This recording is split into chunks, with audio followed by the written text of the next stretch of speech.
Nuestro Padre Jesús Nazareno, sinasamba ka namin, pinipintuho ka namin, aral mo ang aming buhay at kaligtasan. Nuestro Padre Jesús Nazareno, iligtas mo kami sa kamatayan. Ang krus mong pinamatayan ay sagisag ng aming kaligtasan.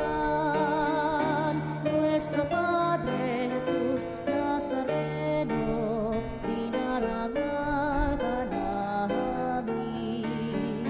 Nuestro Padre Jesus Nazareno, inulwalhati ka namin.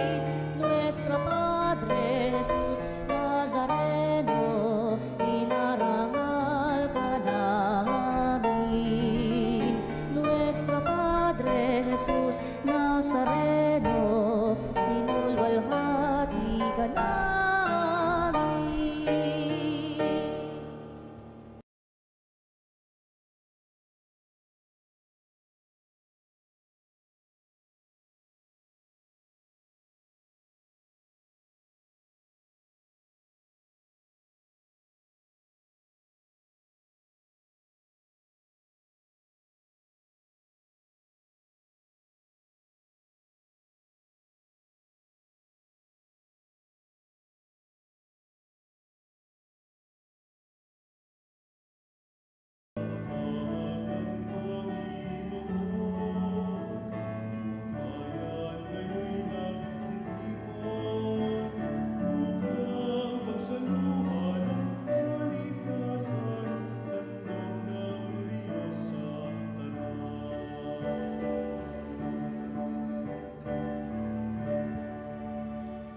Simulan natin ang Santa Misa sa ngalan ng Ama, ng Anak, at ng Espiritu Santo. Amen. Ang pagpapala ng ating Panginoong Hesukristo, ang pag-ibig ng Diyos Ama, at ang pagkipagkaisa ng Espiritu Santo naway sumainyong lahat. At sumairin. Mga kapatid, aminin natin ating mga kasalanan upang tayo maging marapat gumanap sa banal na pagdiriwang. Inaamin ko sa makapangyarihang Diyos At sa inyo mga kapatid, na lubha akong nagkasala sa isip, sa salita at sa gawa, at sa aking pagkukulang, kaya sinasamo ko sa mahal na Birheng Maria, sa lahat ng mga anghel at mga banal, at sa inyo mga kapatid na ako'y panalangin sa Panginoong ating Diyos. Kawaan tayo na makapangyarihang Diyos, patawarin tayo sa ating mga kasalanan, at patubayan tayo sa buhay na walang hanggan. Amen. Panginoon, kaawaan mo kami. Panginoon, kawaan mo kami. Kristo, kaawaan mo kami. Kristo, kawaan mo kami. Panginoon, kaawaan mo kami. Panginoon, kawaan mo kami. Manalangin tayo. Ama namin makapangyarihan, niloob mo ang iyong anak ay mabayubay sa krus para sa aming lahat, upang ang paniniil ng kalaban ay kanyang mabigyang wakas. Ipagalo mong amin nawang makamtan ang pagpapalang kaloob ng muli niyong pagkabuhay bilang tagapamagitan kasama ng Espiritu Santo magpa sa walang hanggan. Amen. Amen. Pagbasa mula sa mga gawa ng mga apostol. Noong mga araw na iyon, tumindig ang isang pariseyong nagngangalang Gamaliel, tagapagturo ng kautusan, at ginagalang ng buong bayan. Iniutos niyang ilabas muna ang mga apostol, saka nagsalita. Mga kababayan, isipin ninyong mabuti ang gagawin sa mga taong ito. Hindi pa nagtatagal na lumitaw si Teudas na nagpanggap na isang dakilang pinuno at nakaakit ng may 400 tagasunod.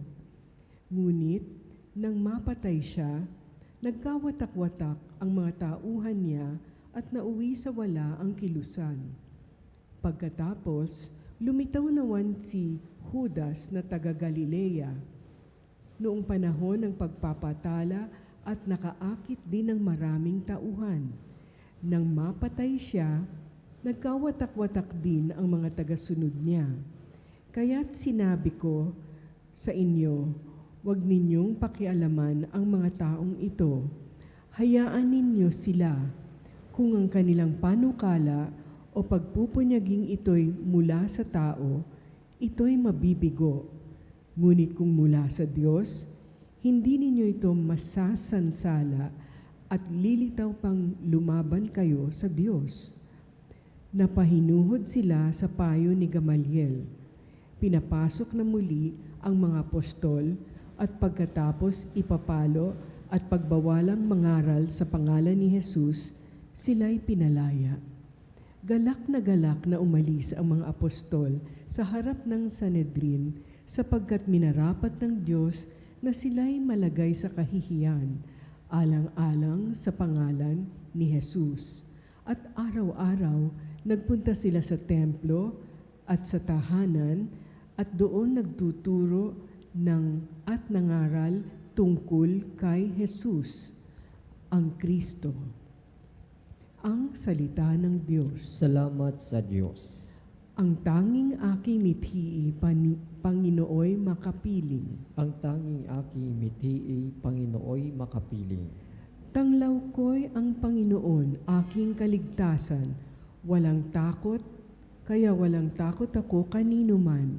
Sa mga panganib, kanyang iingatan, kaya naman ako'y walang agam-agam. Ang tanging aking mithi, Panginooy makapiling. Isang bagay lamang ang aking mithiin, isang bagay itong sa poon hiniling.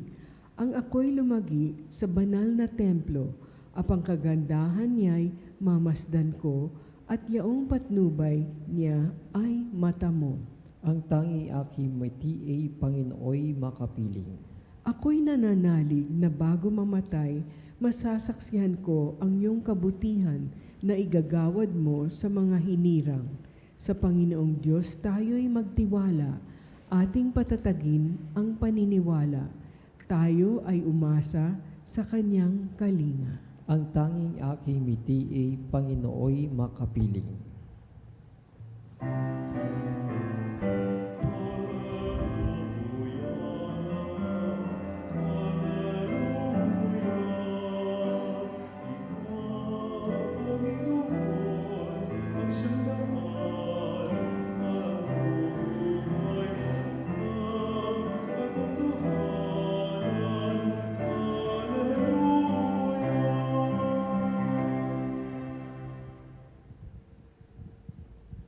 Sumainyo ang Panginoon. At sumairin. Ang mabuting balita ng Panginoon ayon kay San Juan. Papuri sa iyo, Panginoon. Noong panahon iyon, tumawid si Jesus sa ibayan ng lawa ng Galilea na tinatawag ding lawa ng Tiberias.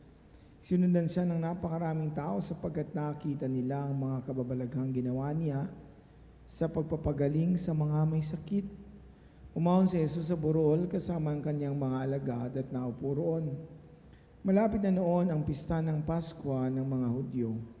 Tumanaw si Jesus at nakita niyang dumarating ang napakaraming tao. Tinanong niya si Felipe, saan tayo bibili ng tinapay upang makakain ang mga taong ito? Sinabi niya ito para subukin si Felipe, sapagkat alam ni Jesus ang kanyang gagawin. Sumagot si Felipe, kahit na po halagang 200 denaryong tinapay, ang bilhin ay di sasapat para makakain ng tigkakaunti ang mga tao. Sinabi ng isa sa kanyang mga alagad, si Andres, sa kapatid ni Simon Pedro, meron po ritong isang batang lalaki na may dalang 5 tinapay na cebada at 2 isda. Ngunit gaano na ito sa ganyan karaming tao? Paupuin ninyo sila, wika ni Jesus. Madamo sa lugar na yaon, umupo ang lahat. Humigit kumulang sa 5,000 ang mga lalaki. Kinuha ni Jesus ang tinapay at matapos magpasalamat sa Diyos, ay pinamahagi ng mga tao. Gayun din ang ginawa niya sa isda. Binigyan ng lahat hanggat sa gusto nila. At nang makakain na sila, sinabi niya sa mga alagad, tipunin ninyo ang lumabis para hindi masayang. Ganun nga ang ginawa nila at nakapuno sila ng 12 bakol. Nang makita ng mga tao ang kababalaghang ginawa ni Jesus, Sinabi nila, tunay na ito ang propetang paririto sa sanlibutan. Nahalata ni Jesus na lalapit ang mga tao at pilit siyang kukunin upang gawing hari. Kaya muli siyang umalis na mag-isa patungo sa kaburulan. Mga minamahal, mga kapatid, ang mabuting balita ng Panginoon. Pinupuri ka namin, Panginoong Heso Kristo. Kumusta po mga kapanalig? Magandang umaga na po. Opo, umaga na. Ngayon po ay Biyernes na, 17 ng Abril. Mahigit sa kalahati na po tayo ng Abril. Sa susunod na linggo ay patapos na. Napakabilis ang panahon. Parang itinatapon lang sa gilid at hindi na natin nalalaman ang panahon. Only text po, only call, only drinks, only rice. Sa panahon po ngayon, only ang hinahanap natin. Kung pwede lang nga yung buhay ay only na rin. No? Para ma-subscribe natin ng only yung ating mga kapanalig. Pero iniimbitahan po tayo ngayon sa isang handaan na lahat nga ay only. Biggest and the longest buffet. Yung lahat po overflowing, maraming salad, maraming prutas, ulam, kanin, dessert. Nako, kung yayayain po kayo dito, sasama ba kayo? Lalo na po kung walang bayad. Sasama po ba ninyo ang inyong mga kapanalig na may sakit? Sa ating pong ebanghelyo ngayong araw, tayo ay inaaniyahan ng Panginoon sa isang napakalaking piging. Ito po yung binabanggit ko. Pinadadalo niya tayo dito hindi lamang upang makibahagi sa handaan na makapagbubusog sa atin, kundi makapagpapawi po ng uhaw, makapagpupuno ng tiyan. Hindi lang po yun. Sa halip, ay sa isang pagsasalong makasasagot po sa ating pangangailangan sa Diyos dahil siya po ang kasalo natin dito. Ito po ay makapagpupuno rin ng pangangailangan natin sa isa't isa, the need for each other. Dahil kapwa natin po ang kabahagi sa ganitong pagsasalo. Ano po ang hinihiling natin? Sana po ay maranasin natin ang ganitong salo-salo sa buhay na ito dito sa lupa. Sa mga handaan po, sa palitan ba kayong pinapapunta? Hindi naman po. Di ba pag kayo inimbita, kayo na ang dudulog ba o hindi? Hindi naman to sagot lang ng yes o no. Madalas nga, kayo na ang inimbita para kumain, kayo pa yung matapang. Libre na ngayong tanghalian, hapunan. Minsan mayroon pang pasyaron. Binalot, dadalhin para sa mga kamag-anak. Kayo pa ba yung aayaw? Gaya po ng pinag-uusapan ngayong multiplication of the bread na isang handaang para mapawi ang gutom. Kasi tayo po pag gutom, nakakainis po, di ba? Yung mga sanggol nga umiiyak kapag sila'y gutom dahil humihingi ng dede. Yung matatanda naman po ay umiinit ang ulo.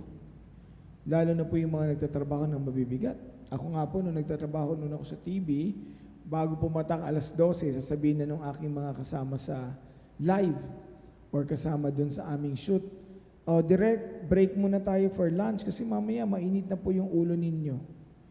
Kasi gutom na kayo. Totoo po yun.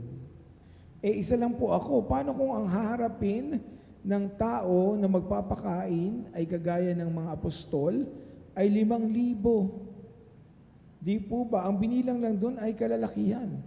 Wala pa yung mga kababaihan at mga bata. Pero kalmado si Jesus kasi alam naman niya yung kanyang gagawin. Kaya tinanong po niya si Felipe, o ano bang meron tayo? Parang sinasabi, ano ba yung pwede ninyong ihain sa kanila o ibigay? Kasi nga po, kung ano lamang ang meron tayo, yun lang yung pwede nating maibigay. At kadalasan sinasabi natin sa mga sarili natin, wala naman tayong kayang maibigay. Panginoon, wala kaming kayang ibigay. Pero binigyan tayo ng maraming regalo at biyaya ng Panginoon. Kahit minsan, pakiramdam natin hindi tayo karapat-dapat. Ito ba'y ating inihahain para sa iba? Kasi kung binibigay natin sa iba, pinararami ito ng Panginoon. Yun naman yung pangako sa atin. Kung hinahayaan natin na kanyang basbasan kung ano ang meron tayo, ito ay dadami. Kagaya nangyari dito, di ba ang kwento, isang bata ang merong ilang piraso lamang ng tinapay at isda. Ito ay kinuha ni Kristo, binasbasan, pinaghati-hati, at marami ang nakakain. Di ba maalala natin sinabi ni Jesus na hindi na kailangan ng mga tao na lumisan pa, sa halip, dalhin lamang ito ng mga apostol sa Kanya. Matapos ng pinagbuklod-buklod niya, at kinuha ang tinapay, nagpasalamat sa Diyos. Matapos ng ipamahagi sila ay nagsalo-salo. Maaari namang iutos ni Kristo na, o sige, kanya-kanya na kayong hanap ng pagkain, bahala na kayo, kumain kayo kung anong gusto ninyong kainin. Pero ang hiniling niya, magsama-sama at magsalo-salo ang mga tao. Kagaya ito po ng pagsasama-sama at pagsasalo-salo ng mga Kristiyano. Ang pakikibahagi natin sa dugo at katawan ni Kristo. Kasi ang pagkain po hindi lamang pisikal na gawain, kundi spiritual din. Kinakatawan po nito ang pakikiisa sa mga naghanda ng pagkain pagsasalu-saluhan, sa mga nagsisidalo, pakikisama po sa kapwa at pasasalamat sa Diyos na pinagmumulan ng biyaya. Naalala ko po ang aking mamalus. Sasabihin po niyan, ito yung maunang nanay ng aking nanay Chari. Hindi kami pwedeng kumain ng nakahubad. Hindi kami pwedeng kumain ng hindi maayos. Sabihin, magdamit muna ng maayos. Bakit po? Kayo'y kakain. Hindi para kumain. Ang pagkain kasi parang nagdarasal din. Dapat nirerespeto ninyo sino yung nagluto, kayong kumakain, at yung ibang kasalo ninyo. Tama po kasi ito isang piging. Kagaya po ng isang piging na kasama ang Panginoon. Noong panahon po yun, sabihin natin, sinasani na ni Jesus ang kanyang mga tagasunod na sila ay magsama-sama at magkaroon ng personal, physical at spiritual na relasyon sa isa't isa, na maramdaman ang pangangailangan ng isa't isa. Kaya sila ay pinagbuklod-buklod, binigyan ng tinapay at isda at pinagsalo-salo. Ano po ang naalala ninyo sa pagsasalo-salong ito? Walang iba kundi ang Eucharistia. Gayon din po. Di ba tayo ay nagsasalo-salo? Pero sino ang naghahanda? Sino ang nag-aalay at inaalay? Sino ang nakikinabang sa handa at alay? The one who is offering is the one being offered. Tandaan po ninyo, ang kasalo natin dito ay Diyos, bagamat kaming mga parang inyong nakikita. Hindi lamang po natin ginugunita, pero tunay na nangyayari sa altar. Ang paghahain na iyon, Hesukristo. Kami lamang po ay kasangkapan nito. Kaya sa bawat pagbibiyak ng tinapay at pagsasalo-salo, sa pag-aalay ng dugo at katawan ni Kristo, tayo ay nagiging isa sa Kanya. Ito po ay hindi lamang pagkain, kundi ang pakikidalo kay Kristo. Sa kabuuan po ng ating pagbasa, nakatatak po ang bukas at patuloy na paanyaya sa atin ng Diyos na mabuhay ng masagana at walang hanggan. Bahagi po ito ng misyon ni Jesus na magbigay buhay, isang buhay po ng puno ng kasaganaan para sa lahat. Sa maliliit na kainan at mabuting samahan na pinararanas sa atin ang kalangitan, kahit po sa isang sandali, para masabi nating tunay ang Alleluia. Amen.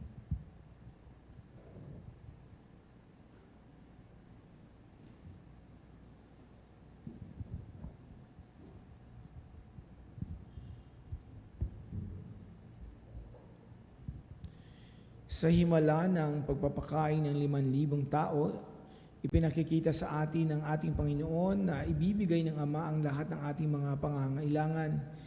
Hilingin natin sa Kanya ang lahat ng mabubuting bagay na may pagkakaloob niya sa atin at ating idalangin. Panginoon, dinggin mo ang aming panalangin. Panginoon, dinggin mo ang aming panalangin.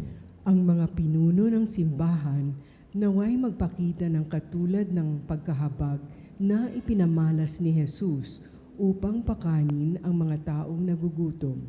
Manalangin tayo sa Panginoon. Panginoon, dinggin mo ang aming panalangin. Ang mga Kristiyano naway tularan ang ginawa ng batang nagbahagi ng kanyang pagkain at magbahagi rin ng anumang maaaring makatulong sa mga nangangailangan. Manalangin tayo sa Panginoon. Panginoon, dinggin mo ang aming panalangin. Ang mga kabataan naway matagpuan si Kristo bilang tugon sa kanilang pagkauhaw at pagkagutom. Manalangin tayo sa Panginoon. Panginoon, dinggin mo ang aming panalangin.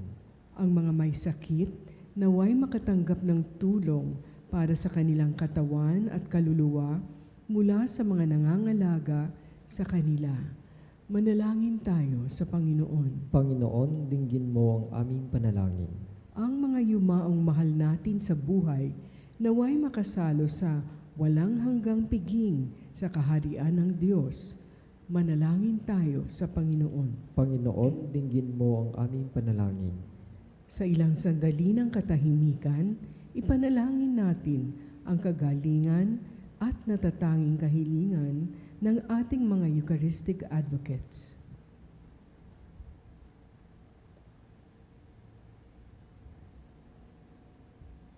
Manalangin tayo sa Panginoon. Panginoon, dinggin mo ang aming panalangin. Mapagmahal na Ama, dinggin mo ang mga panalangin ng iyong bayang nagtitipon upang mag-alay at tanggapin ang handog na walang pagmamaliw. Ang iyong anak na nabubuhay at naghahari magpasawalang hanggan. Amen.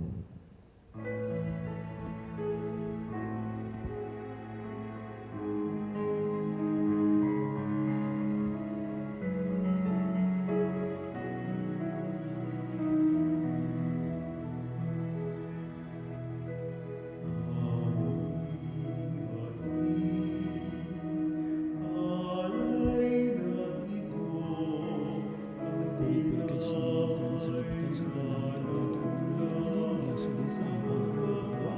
Ang tinapay nito para maging pagkain, ibibigay buhay.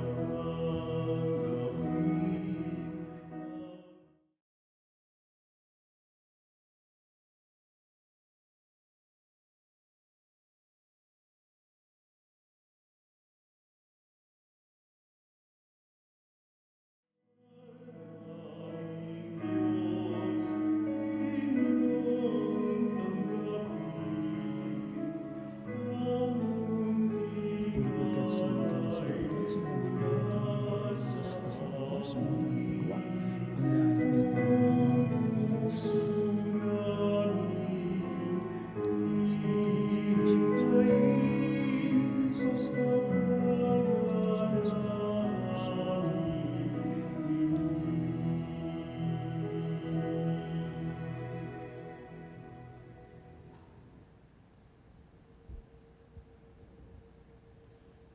Manalangin kayo mga kapatid upang paghahain natin ay kalugdan ng Diyos amang makapangyarihan. Tanggapin nawa ng Panginoon ito paghahain sa iyong mga kamay sa kapurihan niya at karangalan sa ating kapakinabangan at sa buong sambayanan niyang banal.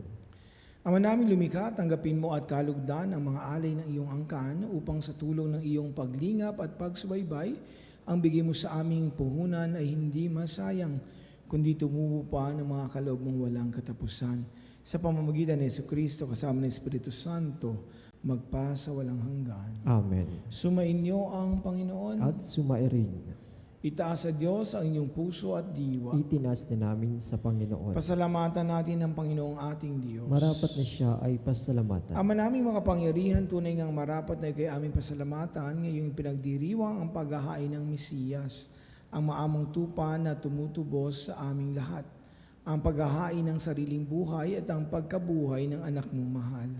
Nabuksang ganap ang iyong tahanan at kaming pinaghaharian mo ay naging kasambahay. Sa pagkamatay niya sa krus, nalupig ang kamatayan, ang kanyang pagkabuhay naging buhay siya ng tanan. Kaya kaisan ng mga anghel na nagsisiawit ang papuri sa iyo, nang walang humpay sa kalangitan, kami nagbubunyi sa iyong kadakilaan.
Ama naming banal, ikaw ang bukal ng tanang kabanalan, kaya't sa pamamagitan ng iyong Espiritu, gawin mong banal ang kaloob na ito upang para sa amin maging katawan at dugo ng aming Panginoong Heso Kristo. Bago niya pinagtiis ang kusang loob na maging handog, hinawakan niya ang tinapay, pinasalamatan kaniya. Pinaghati-hati niya iyon, inabot sa kanyang mga alagad at sinabi, "Tanggapin ninyong lahat ito at kanin, ito ang aking katawan na ihahandog para sa inyo."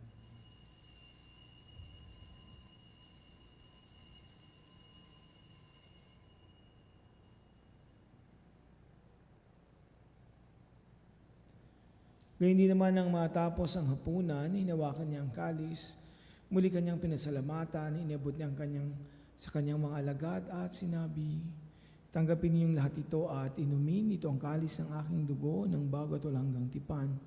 Ang aking dugo na ibubuhos para sa inyo at para sa lahat sa ikapagpapatawad ng mga kasalanan. Gawin niyo ito sa pag-alaala sa akin."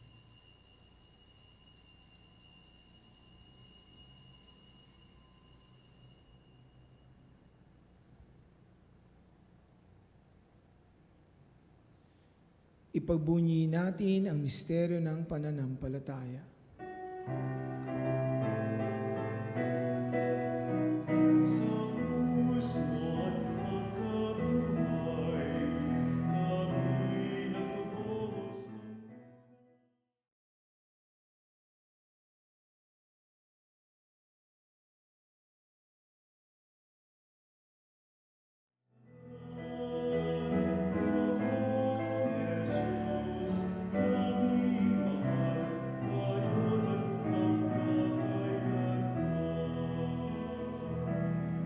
Ang mga ginagawa namin yan ang pag-alaala sa pagkamatay at muling pagkabuhay ng iyong anak, kaya tinaali namin sa iyo ang tinapay na nagbibigay buhay at ang kalis na nagkakaloob ng kaligtasan.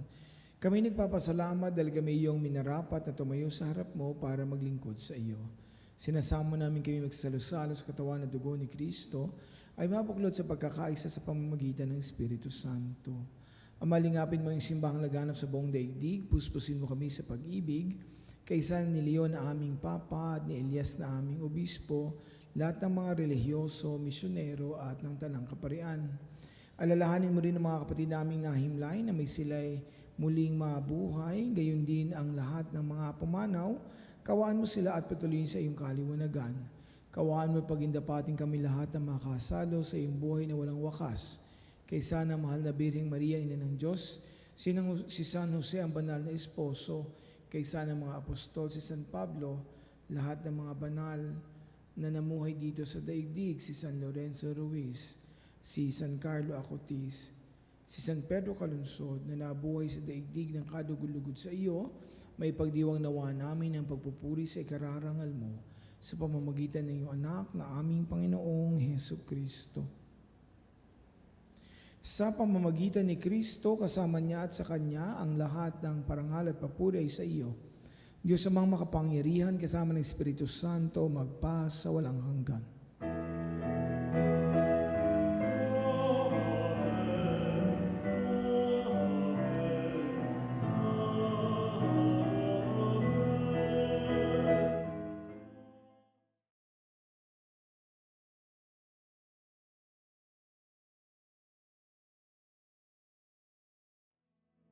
Sa tagubilin naman nakagagaling na utos ni Kristo Jesus na ating Diyos.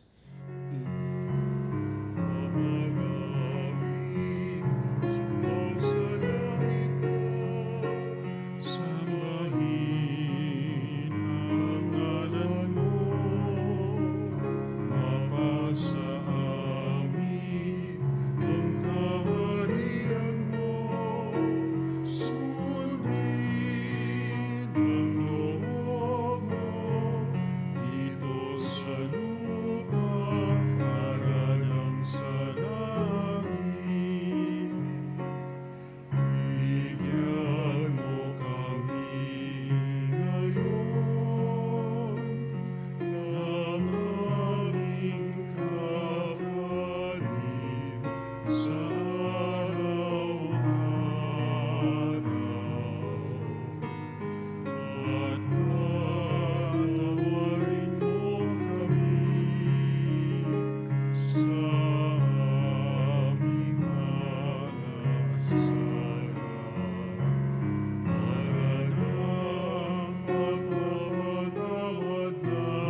Samantalang aming pinananabikan ng dakilang araw ng pagpapahayag ng tagapagligtas naming si Hesu Kristo. Sapagkat iyo ang kaharian, kapangyarihan at ang kapurihan magpakailanman. Amen.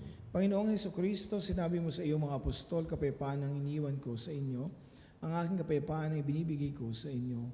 Tungayin mo aming pananampalataya at huwag aming pagkakasala, pagkalooban mo kami ng kapayapaan at pagkakaisa ayon sa iyong kalooban kasama ng Espiritu Santo magpa sa walang hanggan. Amen.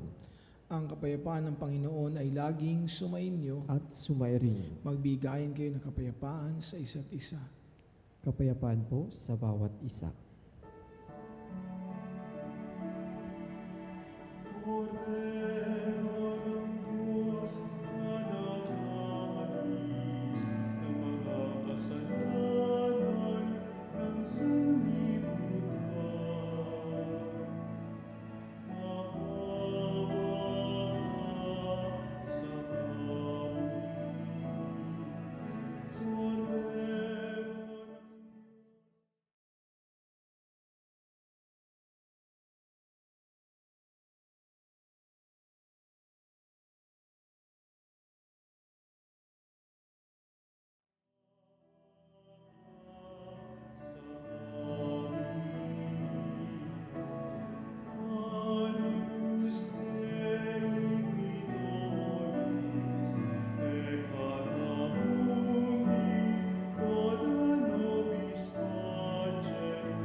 Ito ang kordero ng Diyos, ito nag-alis ang kasalanan ng sanlibutan, mapalad ang inaanyayahan sa kanyang piging. Panginoon, hindi ako karapat-dapat na magpatuloy sa iyo, ngunit sa isang salita mo lamang ay gagaling na ako.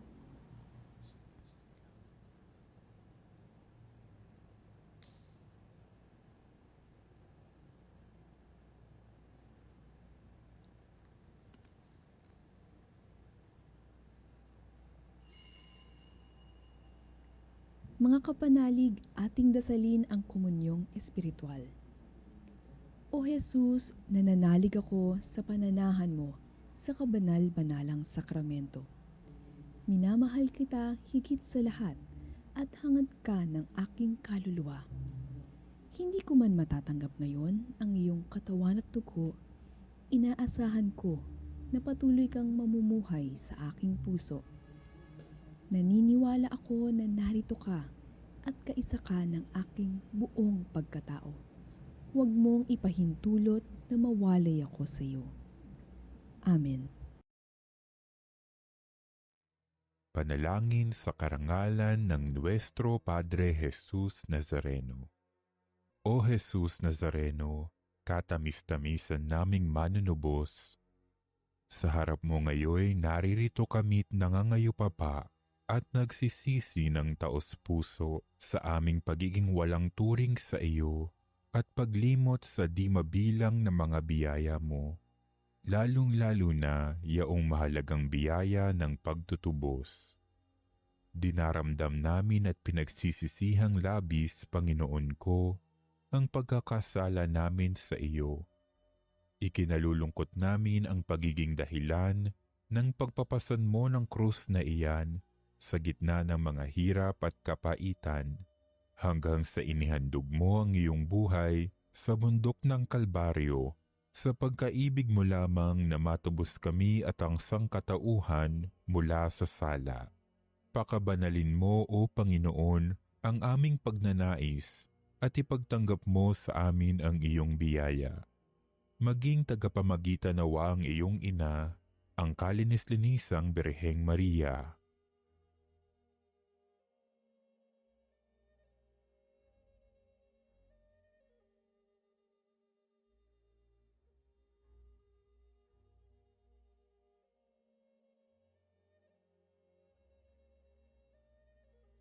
Ama naming makapangyarihan, niloob mong akuin ang iyong anak, ang krus at kamatayan, upang ang sangkatauhan ay matubos at mabuhay. Ang pag-ako namin sa krus at kamatayan dito sa lupa ayon sa diwa ng pagsunod sa iyong loob na ginanap ng iyong anak, ay magpagindapat nawa naming kamtin ang lubos na katubusan at pagkabuhay sa iyong piling sa pamamagitan ni Hesukristo kasama ng Espiritu Santo, magpasawalang hanggan. Amen. Nuestro Padre Jesus Nazareno, Panginoon namin at Diyos, kaawaan mo kami.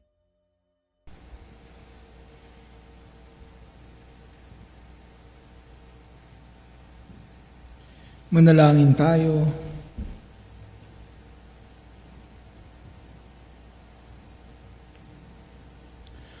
Ama naming mapagmahal, ipagpatuloy mo ang iyong matapat na pagsubaybay sa iyong mga dinudulutan ng kaligtasan upang mga pinagpapakasakit na sagipin ng iyong anak ay makinabang sa pagkabuhay niyang nagbibigay galak sa pamamagitan niya kasama ng Espiritu Santo magpasa walang hanggan. Amen. Sumainyo ang Panginoon. At sumairin. Pagpalain kayo ng makapangyarihang Diyos Ama, Anak at Espiritu Santo. Amen. Tapos na ang ating misa, taglayin ang pagmamahal ng ating Panginoong Hesukristo. Alleluia, alleluia. Salamat sa Diyos. Alleluia, alleluia.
Mga kapanalig, bilang isang bayang tinawag ng Ama kay Hesukristo, nagpinabuklod ng isang katawan, tayo manigluhod at sumamba sa Panginoong Hesukristo sa kabanal-banalan sa sakramento sa altar. Sa sandaling ito ng pagpupuri at pagsamba sa banal na sakramento, alalahanin natin ang ating mga kapanalig na kasama natin ngayong nakikinig na nakasubaybay sa ating himpilan. Lalong higit ang ating mga may sakit at ang mga nakaratay sa banig ng karamdaman, ang mga nasa pagamutan at kanilang tahanan, at ang lahat ng tanging sa Diyos lamang umaasa ng kagalingan.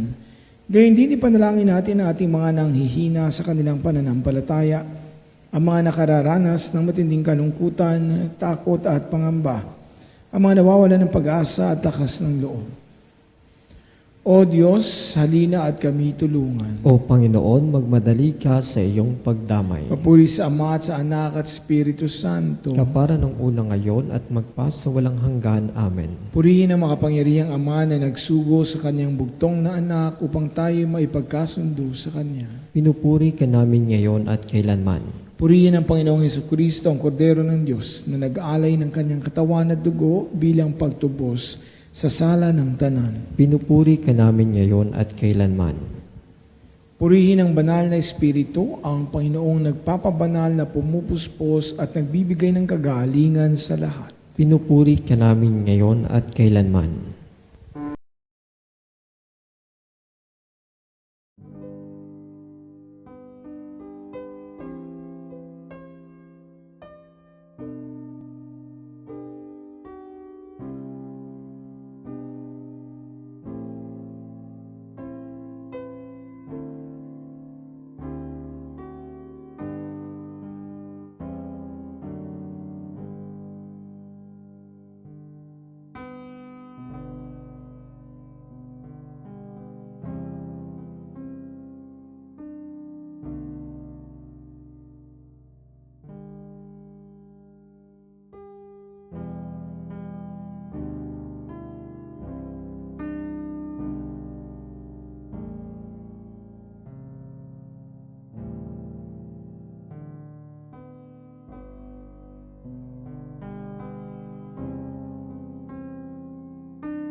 Diyos na walang hanggan, Ikaw ang aming Panginoon at butihing Ama. Sa iyong pagpapala ay pinagkakaloob mo ang lakas sa aming kahinaan. Tunghayin mo po ng may kagandahang loob ang iyong mga lingkod na may sakit at karamdaman, ang mga nababalisa at nawawalan ng pag-asa, ang mga natatakot at nalulumbay, ang mga may mga matitinding problema at pinagdaraan ng hirap sa buhay, ang mga nasa bingit ng kamatayan. Pagalingin at alawin mo po sila sa kanilang mga karamdaman at ibalik sa kalusugan at kapanatagan ng loob upang mabati nila ang iyong kabutihan at sila'y magpasalamat sa iyong banal na pangalan. Hiniling namin ito sa pamamagitan ni Kristong aming Panginoon. Amen. Panginoon, nagsusumamo kaming dalawin ang tahanang ito at alisin mula rito ang lahat ng mapanirang kapangyarihan ng kaaway. Mahanawaan rito iyong mga anghel na banal upang panatilihin kami sa kapayapaan at sumaamin nawang lagi ang iyong pagpapala. Hinihiling namin ito sa pamamagitan ni Kristong aming Panginoon. Amen. Gawaran nawa tayo ng makapangyarihang Diyos ng kapanatagan ng loob at papayapang buhay. Amen.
Binigyan mo sila ng tinapay mula sa langit. Nang naglalaman sa kanyang sarili ng lahat ng katamisan.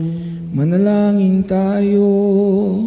O Diyos, sa ilalim ng kamanghamanghang sakramento, ay iniwan mo sa amin ang alaala ng iyong hirap at sakit. Ipagkaloob mong sa pamamagitan ng pagsamba namin sa banal na misteryo ng iyong katawan at dugo, madama namin na sa aming sarili ang bisa ng pagtubos mo sa amin. Ikaw na nabubuhay at naghaharing kasama ng Ama at ng Espiritu Santo, magpasawalang hanggan. Amen.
Purihin ang Diyos. Purihin ang kanyang banal na pangalan. Purihin ang kanyang banal na pangalan. Purihin si Jesucristo, Diyos na totoo at tao namang totoo. Purihin sa Jesucristo, Diyos na totoo at tao namang Purihin totoo. ang ngalan ni Jesus. Purihin ang ngalan ni Jesus. Purihin ang kanyang kabanal-banalang puso. Purihin ang kanyang kabanal-banalang puso. Purihin ang kanyang kamahal-mahalang dugo. Purihin ang kanyang kamahal-mahalang dugo. Purihin si Jesucristo sa banal na sakramento sa altar. Purihin sa Jesucristo sa banal na sakramento sa altar. Purihin ang Espiritu Santo ang mga aliw. Purihin ang Espiritu Santo ang mga aaliw. Purihin ang dakilang ina ng Diyos, si Maria Santissima. Purihin ang dakilang ina ng Diyos, si Maria Santissima. Purihin ang kalinis-nisang paglilihi sa Kanya. Purihin ang kalinis-nisang paglilihi sa Kanya. Purihin ang kanyang maluwalhating pag-akyat sa langit. Purihin ang kanyang malalhating pag-akyat sa langit. Purihin ang ngalan ni Maria, Birhen at Ina. Purihin ang ngalan ni Maria, Berhen at Ina. Purihin si San Jose, ang kanyang kalinis-nisang esposo. Purihin si San Jose ang kanyang kalinis-nisang esposo. Purihin ang Diyos sa kanyang mga anghel at mga santo. Purihin ang Diyos sa kanyang mga anghel at mga santo.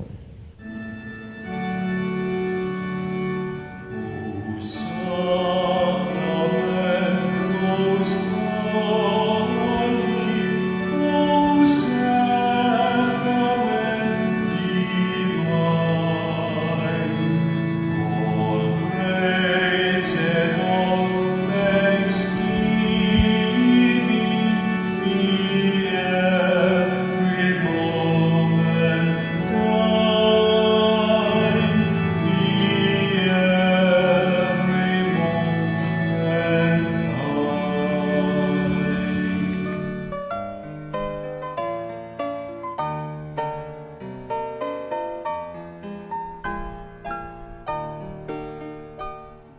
Nuestro Padre Jesus Nazareno, sinasamba ka namin, pinipintuho ka namin, aral mo ang aming buhay at kaligtasan.